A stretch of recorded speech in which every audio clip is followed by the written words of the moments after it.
کیا Mahmood Khan Achakzai P T I کی توقعات پر پورا اتر سکیں گے؟ کسی بھی بچے سے پوچھیں تو وہ آپ کو بتا دے گا کہ اچکزئی صاحب اینٹی اسٹیبلشمنٹ ہیں. فیلڈ مارشل کی ان کے پرائم منسٹر کی تعریف ہو رہی ہے. آپ کا ڈنکا بھارت میں بج رہا ہے. 8 فروری کو باہر پروٹیسٹ کرنے نہ نکلیں.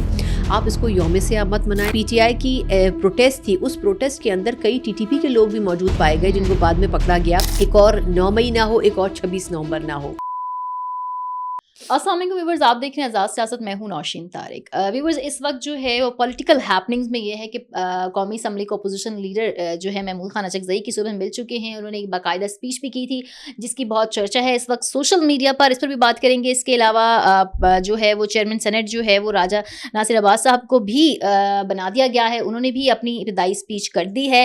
اب ان دونوں شخصیات کو جن کو کہ عمران خان نے نامزد کیا تھا, کیا یہ پی ٹی آئی کی توقعات اور پورا اتریں گی؟ یہ بہت امپورٹنٹ سوال ہے. اس کے علاوہ کچھ سینئر صحافی یہ تجزیہ بھی دے رہے ہیں. پاکستان میں یہ اسپیکولیشن بھی چل رہی ہے کہ ایران طرز کی کوئی سیاست پاکستان میں بھی سازش کوئی ہو سکتی ہے. اس کے کتنے امکانات ہیں؟ ان تمام انسائٹس پر میں بات کروں گی اور اس کے لیے میرے ساتھ موجود ہوں گی سینئر صحافی و تجزیہ کار ثنا مرزا صاحبہ. السلام علیکم. وعلیکم السلام. کیا حال چال؟ اللہ کا شکر. اچھا, محمود خان اچکزئی کو پہلے تو ہمارا ایجنڈا آج بڑا فنی محسوس ہو رہا ہے کیونکہ گھوم پھر کے پھر پی ٹی آئی سے شروع کرنا پڑ رہا ہے. اچھا, ویسے تو ویکینڈ پہ تو دیکھا تھا وہ جو ہے وہ سی ایم جو ہماری پنجاب کی, ان کی شادیاں, ان کی بیٹی شادیاں مصروف رہے. ہم نے پورے ملک نے وہ شادی کروائی ہے, شادی انجوائے کی ہے انہوں نے, اور اس پہ جو ہے وہ سب نے اپنے کامنٹس کیے. لیکن سیاسی خبریں جناب, آج ویسے ٹیوزڈے تھا تو ٹیوزڈے کو ہم دیکھتے ہیں کہ ڈیارہ کے باہر ایک ایکٹیویٹی ہوتی ہے. لیکن اچھا, محمود خان اچکزئی انہوں نے اسپیچ کی اور ان کی اسپیچ میں کچھ چیزیں بہت کانٹروورشل بھی تھیں اور کچھ چیزیں حذف بھی کروائی گئیں جو ہمارے جو broadcast T V channels پہ جو چلی ہیں, تو ان میں کچھ بہت سی باتیں ان کی جو ہے نا حذف کر دی گئی. اچھا, یہاں پہ بہت امپورٹنٹ سوال یہ ہے کہ اپوزیشن لیڈر تو وہ بن گئے ہیں. پہلے تو ان کے بننے پہ بھی ایک کانٹروورسی آئی تھی کہ جن کو نواز شریف نے لگایا ہے. اب بہت سے صحافی یہ بھی تجزیہ دے رہے ہیں جی اپوزیشن سڑکوں پر نہ آ جائے, حکومت کو کوئی خطرہ نہ ہو, اس لیے ان کو لایا گیا. ان کی ٹائمنگ کے حوالے سے ایک بہت چیز ہے. ایک تو میں چاہوں گی آپ ان کی ٹائمنگ کے حوالے سے کچھ بتائیں مجھے. دوسرا یہ سوال ایمرج ہوتا ہے, کیا Mahmood Khan Achakzai P T I کی توقعات پر پورا اتر سکیں گے؟ اچھا, کافی ساری چیزیں. اڈیالہ میں آپ نے بات کی تو اڈیالہ میں میرا خیال یہ کہ جو بھی شو یا تھیٹر ہوتا تھا آہستہ آہستہ کر کے وہ معدوم ہوتا جا رہا ہے, کیونکہ جو ایک ہائپ بنائی گئی تھی وہ ہائپ اب اس لیے بھی کمزور پڑ رہی ہے کیونکہ ان کی بہنیں وہاں پر ضرور موجود ہیں, لیکن باقی جو پی ٹی آئی کے لوگ ہیں وہ اب 8 فروری کو ٹارگٹ کیے ہوئے ہیں. ایک تو پہلے آپ کے پاس بڑا لمیٹڈ نمبر ہے, پھر آپ نے اس کو 8 فروری تک پرزرو کرنا ہے, تو اس کے لیے ان کی کوشش ہے کہ وہ لوگوں کو اور کارکنوں کو زیادہ ایگزاسٹ نہ کریں. اب آتے ہیں محمود اچکزئی صاحب پہ. ایک تو بات یہ کہ نواز شریف صاحب نے ان کو نامینیٹ کیا. اگر ایسا ہوتا تو ان کی نامینیشن سے ایک دن پہلے ایاز صادق صاحب بیٹھ کر ان کی تقریریں نہیں دیکھ رہے تھے. 5-6 مہینے سے ان کا نام موجود تھا اور اس وقت تفصیل سے ان کے پاس ٹائم تھا. لیکن کیا ہی یہ مذاق ہوا کہ ایاز صادق صاحب نے ان کی نوٹیفیکیشن سے ایک دن پہلے بیٹھ کے ان کی سابقہ تقاریر دیکھی. مطلب اگر آپ پولیٹیکل سائنس کی کسی بھی بچے سے پوچھیں تو وہ آپ کو بتا دے گا کہ اچکزئی صاحب اینٹی اسٹیبلشمنٹ رہے ہیں, ہمیشہ سے اینٹی گورنمنٹ رہے ہیں, چاہے کوئی بھی گورنمنٹ اقتدار میں ہو. ماضی میں جب پی ڈی ایم اپوزیشن میں تھی تو یہ اپوزیشن میں تھے, جب اقتدار میں آئی تو یہ پھر اپوزیشن میں چلے گئے. تو اس لیے ان کی جو سیاست ہے وہ اپوزیشن سٹائل کی ہے, وہ حکومت میں رہتے ہوئے کبھی نہیں کرتے. ان کے پرانے اتحادی رہے مولانا فضل الرحمان صاحب, وہ جب اقتدار میں ہوتے ہیں تو ٹھیک ہوتے ہیں, جب اپوزیشن میں ہوتے ہیں تو وہ بھی ان کے ہم نوا ہوتے ہیں. تو اس لیے میرا خیال ہے کہ نواز شریف صاحب کی نامینیشن کہنے پر نہیں کی گئی ہوگی, لیکن ان سے کنسنٹ ضرور لی گئی ہوگی جیسے امپورٹنٹ ترین فیصلوں میں لی جاتی ہے.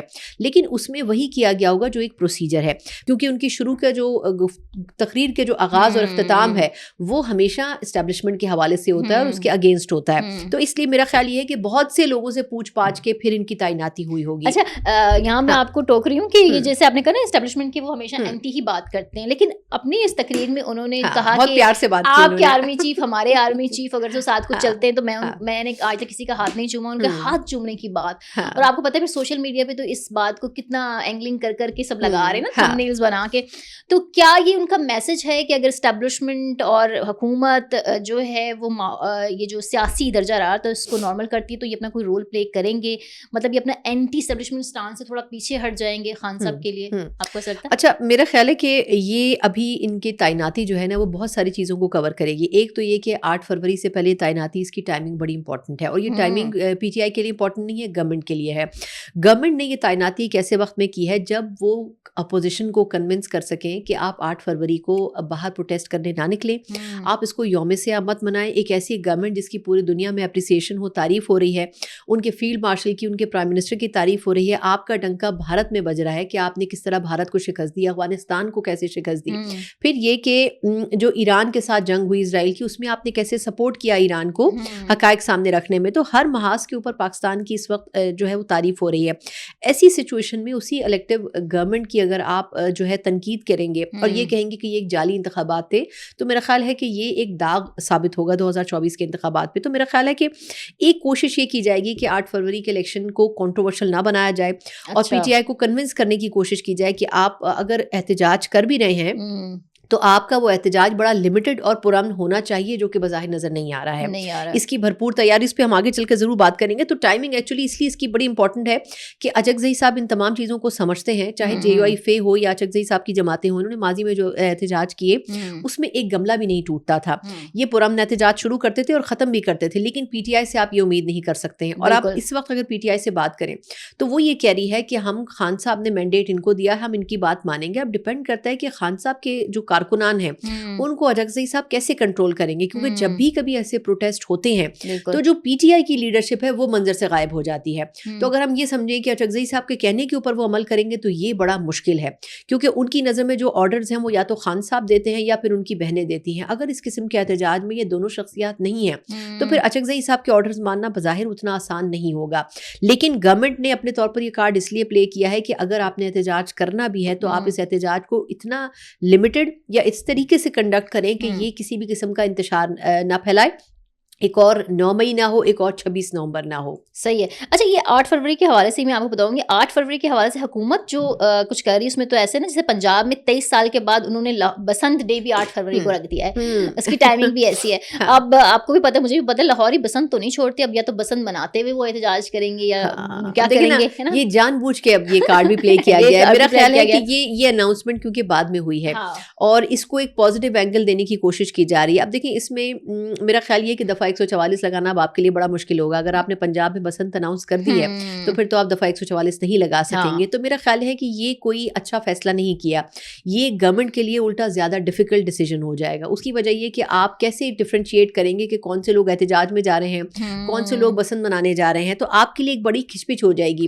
لیکن میرا خیال یہ ہے کہ انہوں نے یہ میسج دینے کی کوشش کی ہے کہ آپ کے احتجاج میں وہ دم نہیں ہے, بلکہ لوگ احتجاج کو چھوڑ کے بسنت کو انجوائے کریں گے, جو I think at least Lahore کے لوگ تو کر سکتے ہیں. لیکن باقی پنجاب کے لوگوں کو اس کیا کہنا چاہیے, ایک فنی ایکٹیویٹی سے, ایک انٹرسٹنگ ایکٹیویٹی سے نکال کے پروٹیسٹ کی طرف لے کے جانا پی ٹی آئی کے لیے ایک بڑا مسئلہ ہوگا. اچھا, 26 نومبر کے کیسز میں جو سلمان اکرم راجہ سے لے کے بیرسٹر گوہر اور 273 لوگوں کی جو ضمانتوں میں جو ہے وہ توسیع کر دی گئی 7 فروری تک. اس کے بعد اگر 8 فروری کو نہیں پیش ہوتے ہیں تو گرفتاریاں ہو جانی شروع ہو جائیں گی. یہ ٹائمنگ بھی 8 فروری کو ہے, مطلب 8 فروری بڑا امپورٹنٹ لگ رہا ہے. اس کو کہتے ہیں بیک اپ پریپریشن نا. مطلب یہ ہے کہ گورنمنٹ کو بھی پتا ہے کہ اگر ایسی کوئی سچویشن ہوتی ہے تو پھر obviously یہ لوگ ایک تو دیکھیں اگر نہ بھی یہ فیصلہ ہوتا تو اس سے پہلے بھی جب تھوڑے بہت پروٹیسٹ کرنے کی کوشش کی تھی پی ٹی آئی نے, تو رات گئے ان کو مطلب اریسٹ کر لیا جاتا تھا, کئی کارکنان کو سینئر لیڈرشپ رپوش ہو جاتی تھی.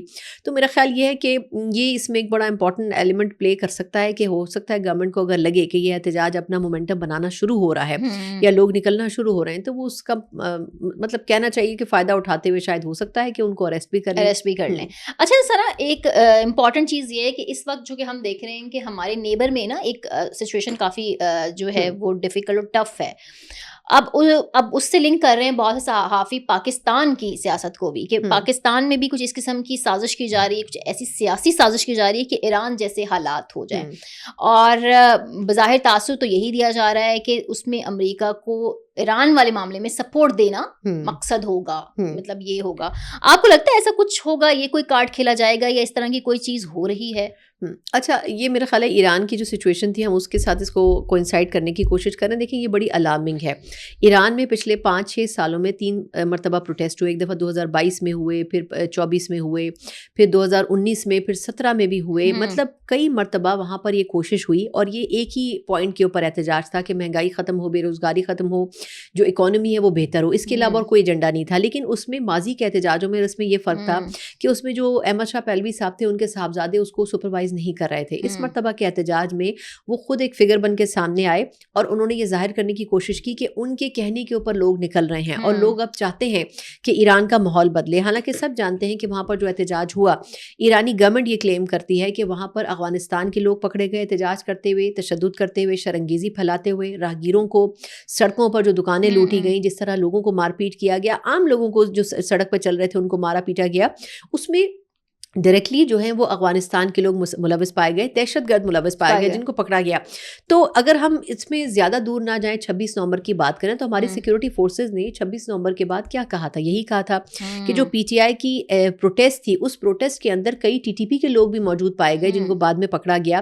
وہ جو پروٹیسٹ کے دوران لوگوں نے مار پیٹ کی, جو توڑ پھوڑ کی, جو فائرنگ کرنے کی کوشش کی, اس میں عام کارکن شاید نہ شامل ہو, لیکن اس میں ایک بڑا نمبر ان دہشت گردوں کا شامل تھا جو کہ ان کے ساتھ ان کے بھیس میں آ کر وہ اسلام آباد میں حالات خراب کرنے کی کوشش کر رہے تھے. تو میرا خیال یہ ہے کہ اس لیے گورنمنٹ نے پہلے انٹیمیٹ کر دیا ہے کہ اگر ایسی کوئی سچویشن پیدا کرنے کی, جس طرح کیونکہ کہا جا رہا ہے کہ شٹر ڈاؤن ہڑتال کی جائے گی اور بالکل یوم سیاہ ہوگا, سب کچھ بند ہوگا, تو یہ کیسے ہو سکتا ہے کہ آپ اسٹیٹ کو کیسے یہ کہہ سکتے ہیں کہ آپ بالکل اپنے جو روزمرہ کے امور ہیں وہ بند کر دیں.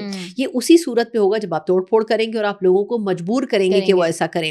تو میرا خیال ہے کہ اس میں گورنمنٹ یہ اپنے طور پر پریپریشن ضرور کر رہی ہے اور پہلے بھی یہ چیز انٹیمیٹ کر رہی ہے کہ اگر اس لائن کو کراس کرنے کی کوشش کی جائے گی تو پھر دوبارہ ایک نیا 26 نومبر اس وقت افورڈ نہیں کیا جا سکتا. اچھا ثنا, میرا آخری سوال ہے, اور سوال یہ ہے کہ کہا یہ جا رہا ہے کہ اس سال 2 اور ترامیم بھی لائی جائیں گی.